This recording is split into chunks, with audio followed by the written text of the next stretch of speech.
Assalamualaikum warahmatullahi wabarakatuh dan salam sejahtera.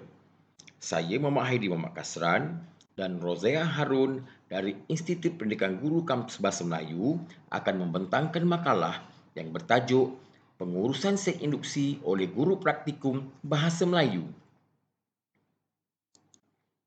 Sebagai pengenalan, proses pengajaran dan pembelajaran atau PDP perlu diberi sentuhan yang dapat menarik minat para pelajar agar setiap isi pelajaran yang disampaikan memberi input maksimum terhadap kefahaman mereka, menurut Abdul Said 2013. Perkara-perkara seks indusi ini dihubungkan dengan objektif pelajaran dan seterusnya dihubungkan dengan pengalaman muridnya, mengikut pendapat Sharifah Alwiyah 1984. Dan seks induksi merupakan tindakan-tindakan dan pernyataan guru yang bertujuan menghubungkan pengalaman murid dengan objektif-objektif dalam sesuatu pelajaran seperti mana mengikut pendapat Rosnaini, Maimun dan Mok Song Sang 2011. Marilah sama-sama kita melihat tujuan kajian. Yang pertama, mengenal pasti proses pelaksanaan seks induksi yang dilaksana oleh guru-guru praktikum Bahasa Melayu dalam permulaan proses pengajaran dan pembelajaran. Seterusnya yang kedua, mengenal pasti bahan bantu mengajar atau BBM yang digunakan oleh guru-guru pelatih Bahasa Melayu semasa menjalankan seks induksi dalam proses pengajaran dan pembelajaran dalam kelas. Kita lihat pula metodologi kajian ya. Kajian ini menggunakan pendekatan kualitatif iaitu teknik temu bual, pemerhatian dan analisis dokumen. Prosedur kajian melibatkan 4 peringkat. Yang pertama, perancangan, yang kedua, pelaksanaan, ketiga, analisis data dan seterusnya, laporan.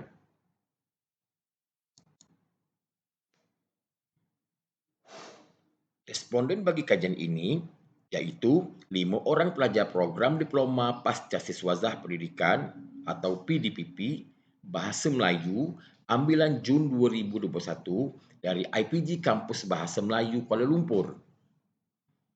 Kajian ini dilihat di 5 buah sekolah jenis kebahasaan Cina atau SJKC yang merupakan program guru PDPP khusus untuk SJKC.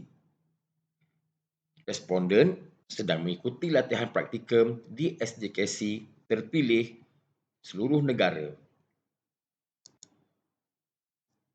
Marilah sama-sama kita teliti penempuan kajian. Untuk guru A, penilaian pertama menggunakan video bertajuk 1, 2, 3 sayang semuanya.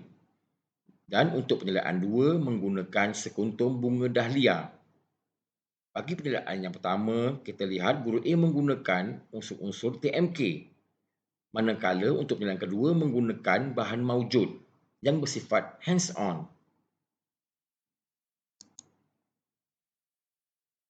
Bagi penemuan kajian untuk guru B pula, bagi penilaian pertama menggunakan gambar keluarga. Dan untuk penilaian kedua menggunakan video yang berkaitan dengan nilai. Dilihat guru B menggunakan bahan maujud untuk penilaian pertama dan menggunakan unsur-unsur TMK untuk penilaian kedua yang menggunakan video. Seterusnya, untuk guru C pula, penilaian pertama menggunakan gambar melalui PowerPoint yang merupakan penggunaan unsur TMK. Dan untuk penilaian yang kedua menggunakan bahan maujud, iaitu menggunakan kad soalan pada papan putih. Bagi penemuan kajian untuk guru D pula, kita lihat penilaian yang pertama, guru menggunakan video lagu bertajuk Penjodoh Bilangan. Dan untuk penilaian kedua menggunakan video yang bertajuk Jenis Haiwan Peliharaan.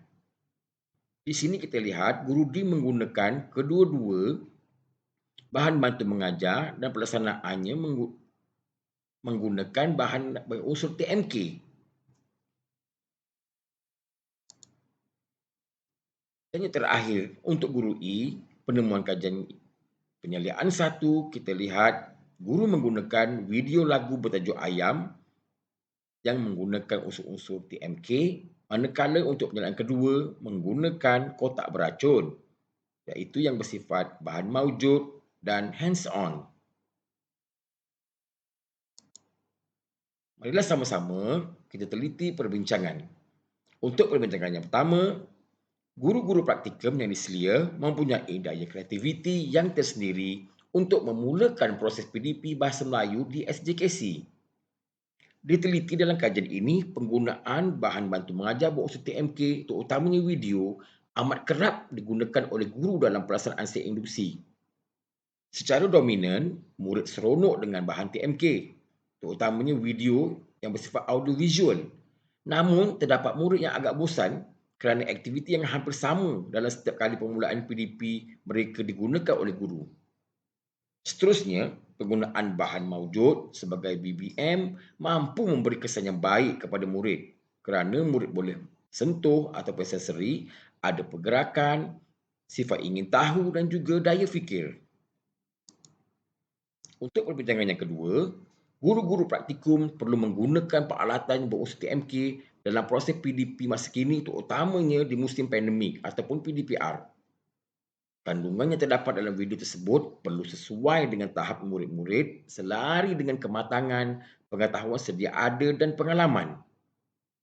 Unsur TMK dan diselangi pula dengan bahan maujud akan menjadikan pengajaran dan pelajaran akan menjadi lebih menarik dan versatile. Guru-guru juga perlu memikirkan strategi untuk melaksanakan sesi induksi yang bersesuaian dengan bahan-bahan yang mereka gunakan. Untuk perbincangan yang ketiga, kepelbagaian teknik dan kaedah seseorang guru semasa mengemukakan soalan merupakan salah satu faktor yang penting bagi memastikan murid-murid dapat memahami dan menerima isi pelajaran yang disampaikan dalam bilik darjah, seperti mana pendapat Zamri dan Nur Razah 2011. Dilihat juga melalui RPH dan pemerhatian dalam kelas, semua guru praktikum menggunakan teknik soal jawab kepada murid. Teknik soal jawab digunakan sebelum atau selepas BBM dipaparkan kepada murid.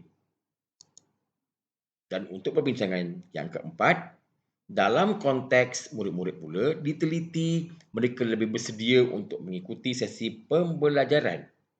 Hal ini dilihat kerana murid-murid berasa bimbang sekiranya mereka tidak bersedia, soalan yang diajukan kepada diri atau kumpulan tidak dapat dijawab. Kebanyakan murid telah biasa dengan aktiviti soal jawab yang disedia oleh guru yang seimbang dengan aras pemikiran dan pengetahuan murid. Sebagai penutup, setiap guru perlu merancang sesi induksi yang menarik dan mempunyai kaitan dengan topik yang ingin diajar walaupun sekitar 5 minit sahaja. Pelaksanaan dan penggunaan BBM yang sesuai akan menentukan proses PDP seterusnya dapat difaham dan diikuti oleh murid. Teknik soal jawab antara guru dan murid dilihat sangat berkesan dilaksana dalam sesi induksi bagi mendapatkan sesuatu maklumat.